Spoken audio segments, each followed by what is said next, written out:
ಕಲ್ಲಂಗಡಿಯಿಂದ ವಿಜಯನ್ನು ನೀವು ಗಳಿಸಬೇಕಿದ್ದರೆ, ಕಲ್ಲಂಗಡಿಯಿಂದ ವಿಜಯನ್ನು ಪಡೆಯಬೇಕಂದ್ರೆ ವಿಜಯ ತಳಿಯನ್ನ ನೀವು ಆಯ್ಕೆ ಮಾಡಲೇಬೇಕು.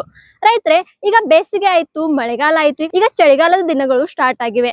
ನಿಮಗೆ ಗೊತ್ತಿದ್ದಂತೆ, ರೈತರಿಗೆ ಗೊತ್ತಿದ್ದಂತೆ ಬೇಸಿಗೆಯಲ್ಲಿ ಅಷ್ಟೇ ಕಲ್ಲಂಗಡಿ ಬೆಳೆಸಬಹುದಂತ ಎಲ್ಲರೂ ಅನ್ನುತ್ತಾರೆ. ಆದ್ರೆ ರೈತರೆ, ನೀವೀಗ ಚಳಿಗಾಲದಲ್ಲೂ ಕೂಡ ಕಲ್ಲಂಗಡಿಯನ್ನ ಬೆಳೆಸಬಹುದು. ಅದಕ್ಕಾಗಿ ಚಳಿಗಾಲದಲ್ಲಿ ಬೆಳೆಸುವ ಕಲ್ಲಂಗಡಿಯ ತಳಿ ಬಗ್ಗೆ ನಾನು ನಿಮ್ಗೆ ಹೇಳಲಿದ್ದೇನೆ. ನಾನೀಗಿರುವುದು ವಿಕಾಸ್ ಹೈಟೆಕ್ ನರ್ಸರಿಯಲ್ಲಿ. ಇಲ್ಲಿ ಚಳಿಗಾಲಕ್ಕಾಗಿ ತಯಾರಿಸಿದಾದ ವಿಜಯ ತಳಿಯ ಬಗ್ಗೆ ನಾನು ನಿಮ್ಗೆ ಹೇಳ್ತಾ ಇರೋದು. ನಾನು ನಿಮ್ಗೆ ಕಲ್ಲಂಗಡಿಯ ಸಸ್ಯನ ತೋರಿಸ್ತೀನಿ, ಅದನ್ನ ನೀವು ಚಳಿಗಾಲದಲ್ಲಿ ಬೆಳೆಸಬಹುದು. ರೈತರೆ, ಚಳಿಗಾಲದಲ್ಲಿ ಕೂಡ ನೀವು ಕಲ್ಲಂಗಡಿಯನ್ನ ಬೆಳೆಸಿ ಹೆಚ್ಚಿನ ಆದಾಯವನ್ನು ಗಳಿಸಬಹುದು. ಈಗ ನಾನು ನಿಮ್ಗೆ ಸಸ್ಯನ ತೋರಿಸ್ತೀನಿ, ನೀವು ಸಸಿ ನೋಡ್ಬೋದು. ಈ ಸಸಿ ನೋಡಿದಾಗ ಇದರ ಬೇರ್ಗಳನ್ನ ನೋಡಿ, ಇದರ ಸ್ಟಂಪ್ ಯಾವ ತರ ಇದೆ, ಇದರ ಕಾಂಡ ಯಾವ ತರ ಗಟ್ಟಿಯಾಗಿದೆ, ಮತ್ತೆ ಇದರ ಎಲೆಗಳು ಯಾವ ತರ ಕಂಪ್ಲೀಟ್ ಆಗಿ ಗ್ರೀನ್ ಆಗಿ ಇದಾವೆ. ಈ ಸಸಿಯನ್ನ ನೀವು ನಿಮ್ ಹೊಲದಲ್ಲಿ ಬೆಳೆಸಿದರೆ ಖಂಡಿತವಾಗಿ ಒಳ್ಳೆ ಬೆಳೆಯನ್ನ ಪಡೆಯಬಹುದು.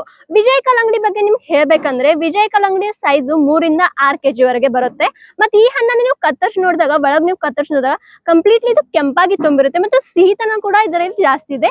ತಿನ್ನೋದಕ್ಕೆ ಕೂಡ ಇದು ತುಂಬಾ ಸಿಹಿ ಆಗಿದೆ. ಮತ್ತೆ ಇವಾಗ ಮತ್ತೊಂದು ಹೇಳ್ಬೇಕಂದ್ರೆ, ಇದ್ರ ಬಣ್ಣ ನೀವು ನೋಡಿದಾಗ ಹೊಳೆಯುವ ಆಕರ್ಷಕ ಬಣ್ಣನ ಹೊಂದಿದೆ. ಹಸಿರು, ಕಪ್ಪಾದ ಹಸಿರು, ಹೊಳೆಯುವ ಹಸಿರು ಬಣ್ಣನ ಹೊಂದಿದೆ.